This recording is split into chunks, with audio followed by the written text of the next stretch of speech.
আসসালামু আলাইকুম, আমি মোহাম্মদ রুবেল ইসলাম রানা কুড়িগ্রাম ম্যাথ স্কুলের পক্ষ থেকে আপনাকে জানাচ্ছি আন্তরিক অভিনন্দন ও শুভেচ্ছা। আজকে আমরা ষষ্ঠ শ্রেণীর 4.2 অনুশীলনীর 3 নম্বর প্রশ্নটি সমাধান করব ইনশাআল্লাহ। তো চলুন দেরি না করে শুরু করা যাক। আর আপনি যদি আমাদের চ্যানেলে নতুন হয়ে থাকেন তাহলে অন্যান্য ভিডিওগুলো দেখুন, ভালো লাগলে চ্যানেলটি সাবস্ক্রাইব করুন। 3 নম্বর প্রশ্নে বলা হয়েছে x = 3, y = 5 এবং z = 2 হলে দেখাও যে এখানে 4টি প্রশ্ন দেওয়া আছে। তো প্রথম প্রশ্নে বলা হয়েছে y² - x² = x + y into y - x। সমানের বামে যে অংশটা থাকে এটা হলো বাম পক্ষ, আর ডানে যে অংশটা থাকে এটা হলো ডান পক্ষ। তো প্রথমে আমরা লিখব, দেওয়া আছে x = 3, y = 5 এবং z = 2। তো প্রথমে আমরা প্রথম প্রশ্নটি সমাধান করি, এরপরে পর্যায়ক্রমে আমরা বাকি প্রশ্নগুলো সমাধান করব ইনশাআল্লাহ। তো প্রথমে আমরা লিখব বাম পক্ষ, লেফট হ্যান্ড সাইড। তো এখানে বাম পক্ষ দেওয়া আছে y² - x²। তো এখন আমরা যে কাজটা করব, এখানে মান বসিয়ে দিব। x y এর মান যেহেতু দেওয়া আছে, তো আমরা এখানে মান বসিয়ে দিব।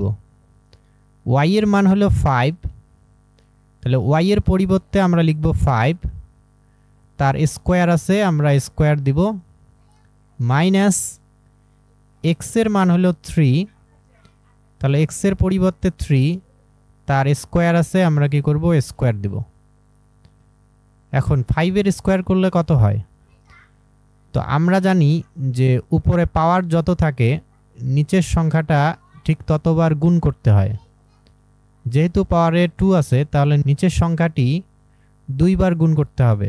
5 × 5 অর্থাৎ 25। তাহলে 5 স্কোয়ার করলে আমরা পাচ্ছি 25, মাইনাস এরপরে আছে 3 স্কোয়ার। তাহলে 3 স্কোয়ার সমান আমরা কি লিখব? এই যে নিচের সংখ্যাটা 2 বার গুণ করতে হবে যেহেতু পাওয়ারে 2 আছে। তাহলে 3 × 3, 3 আর 3 গুণ করলে হয় 9। তাহলে 3 স্কোয়ারের পরিবর্তে 9। 25 থেকে 9 মাইনাস করলে আমরা পাবো 16। তো এটা হলো আমাদের বাম পক্ষ। এরপর আমরা ডান পক্ষ নিয়ে কাজ করব। বাম এবং ডান দুই পক্ষের মান একই আনতে হবে, এখানে আমাদের তাই দেখাইতে বলা হয়েছে। রাইট হ্যান্ড সাইডে দেওয়া আছে x + y into y - x। তো এরপর আমরা এখানে মান বসিয়ে দিব x এবং y এর মান। x এর মান হলো 3, তাহলে এখানে x এর পরিবর্তে 3, এরপরে প্লাস, তারপরে আছে y এর মান হলো 5, তাহলে 3 + 5 ইন্টু y এর মান হলো 5 মাইনাস x এর মান হলো 3। 3 আর 5 যোগ করলে হয় 8, এরপরে ইন্টু 5 থেকে 3 মাইনাস করলে হয় 2। 8 আর 2 গুণ করলে আমরা পাচ্ছি 16। তো এই যে আমাদের বাম পক্ষ এবং ডান পক্ষের মান সমান। তো সুতরাং আমরা লিখতে পারি left hand side equal right hand side. দেখানো হলো, শোড, অথবা আমরা শোন লিখতে পারি। SHOWED, শোড মানে দেখানো হলো, অথবা SHOWN, শোন মানেও দেখানো হলো। তো এখন আমরা 2 নম্বর প্রশ্নে যাব।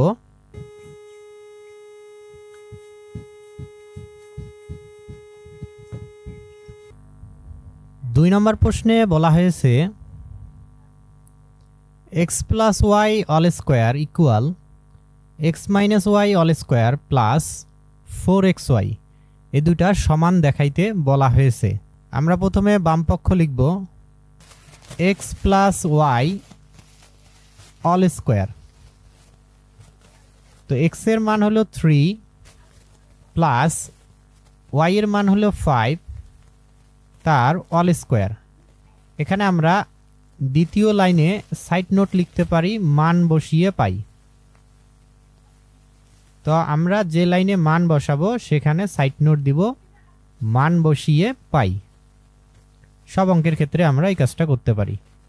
ইকুয়াল 3 আর 5 যোগ করলে হবে 8 আর তার স্কোয়ার আছে আমরা স্কোয়ার দিব, তাহলে 8 স্কোয়ার। অর্থাৎ আমরা জানি পাওয়ার যত থাকে নিচের সংখ্যাটা ঠিক ততবার গুণ করতে হয়। তো যেহেতু পাওয়ার হলো 2 তাহলে 2 বার গুণ করতে হবে। 8 ইন্টু 8 ইকুয়াল হলো 64। তাহলে লেফট হ্যান্ড সাইড আমরা পাচ্ছি 64। এখন আমরা রাইট হ্যান্ড সাইড নিয়ে কাজ করব। রাইট হ্যান্ড সাইড এখানে দেওয়া আছে x minus Y all square plus 4xy equal x এর মান হলো 3 মাইনাস y এর মান হলো 5 তার অল স্কোয়ার। যেখানে অল স্কোয়ার আছে আমরা অল স্কোয়ার দিলাম প্লাস 4, এরপরে কোনো চিহ্ন না থাকলে ইনটু x এর মান হলো 3, এরপরে ইনটু y এর মান হলো 5। তো সাইড নোট আমরা লিখে দিব মান বসিয়ে পাই। ইকুয়াল 3 থেকে 5 মাইনাস করলে আমরা পাবো -2, তার স্কোয়ার আছে আমরা স্কোয়ার দিব। আমাদের অবশ্যই মনে রাখতে হবে যোগ অথবা বিয়োগ করার পর বড় সংখ্যাটার সামনে যে চিহ্ন থাকে সেই চিহ্নটা দিতে হয়। এখানে 3 থেকে আমাদের 5 মাইনাস করতে বলা হয়েছে। তো মূলত 5 থেকে 3 বাদ দিলে থাকে হলো 2 আর বড় হলো এখানে 5, তার সামনে হলো আছে মাইনাস, এই জন্য আমাদের এখানে বসাতে হবে মাইনাস। তাহলে 3 থেকে 5 মাইনাস করলে এই কারণেই -2 হয়। এরপরে প্লাস এখানে 4, 3 আর 5 যদি আমরা গুণ করি তাহলে পাবো 60 ইকুয়াল মাইনাসের যদি পাওয়ারে জোড় সংখ্যা থাকে তাহলে মাইনাসটা প্লাস হয়ে যায়। এখানে মাইনাসের স্কোয়ার অর্থাৎ দুইটা মাইনাস গুণ করতে হবে, মাইনাস ইন্টু মাইনাস ইকুয়াল হলো প্লাস, মাইনাসে মাইনাসে প্লাস। তো আমরা মনে রাখতে পারি মাইনাসের পাওয়ারে যদি জোড় সংখ্যা থাকে তাহলে হবে প্লাস, আর মাইনাসের পাওয়ারে যদি থাকে বিজোড় সংখ্যা তাহলে হবে মাইনাস। তো এই জিনিসটা আমাদের মনে থাকলে আমরা খুব সহজেই ক্যালকুলেশন করতে পারবো। তাহলে এই মাইনাসের এখানে পাওয়ারে যেহেতু স্কোয়ার অর্থাৎ জোড় সংখ্যা তাহলে মাইনাসটা প্লাস হবে, আর 2 স্কোয়ার করলে হয় 4, তাহলে আমরা পাচ্ছি +4, এর সাথে প্লাস 60, তাহলে 60 আর 4 যোগ করলে হয় 64। তো এই যে আমাদের এখানে বাম পক্ষ আসছিল 64, ডান পক্ষ আমাদের আসলো 64। তাহলে আমরা লিখতে পারি সুতরাং left hand side equal right hand side দেখানো হলো শোন। তো আশা করি বুঝতে পারছেন। এখন আমরা 3 নম্বর প্রশ্ন সমাধান করব।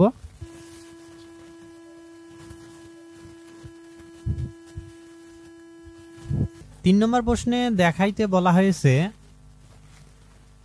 y plus Z all square equal y square plus 2yz plus Z square. তো আমরা প্রথমে বাম পক্ষ লিখলাম left hand side equal y plus Z all square equal y এর মান হলো 5 প্লাস জেড এর মান হলো 2, তার স্কোয়ার আছে আমরা স্কোয়ার দিলাম, সাইড নোট এখানে আমরা লিখে দিব মান বসিয়ে পাই। ইকুয়াল 5 আর 2 যোগ করলে হয় 7, তার স্কোয়ার আছে আমরা স্কোয়ার দিব, 7 স্কোয়ার অর্থাৎ দুইটা 7 গুণ করতে হবে 7 ইন্টু 7 49 তাহলে 7 স্কোয়ার করলে আমরা পাচ্ছি 49 এরপরে আমরা রাইট হ্যান্ড সাইড নিয়ে কাজ করব y square plus 2yz plus z square y এর মান হলো 5 তার স্কোয়ার আছে আমরা স্কোয়ার দিলাম এরপরে প্লাস 2 ইনটু y এর মান 5 ইনটু z এর মান হলো 2 প্লাস z এর মান 2 তার স্কোয়ার আছে আমরা স্কোয়ার দেব সাইড নোট লিখে দিব মান বসিয়ে পাই ইকুয়াল 5 স্কোয়ার অর্থাৎ 5 ইন্টু 5 গুণ করলে হয় 25 প্লাস 5 আর 2 গুণ করলে 10 10 আর 2 গুণ করলে হয় 20 প্লাস 2 স্কোয়ার করলে হবে 4 এখন যদি আমরা যোগ করি 25 20 এবং 4 যোগ করলে হয় 49 তাহলে লেফট হ্যান্ড সাইড এবং রাইট হ্যান্ড সাইড সমান আসলো তাহলে আমরা বলতে পারি সুতরাং left hand side equal right hand side দেখানো হলো শোন তো এরপর আমরা 3 নম্বর প্রশ্নের সর্বশেষ যে প্রশ্ন এটা সমাধান করব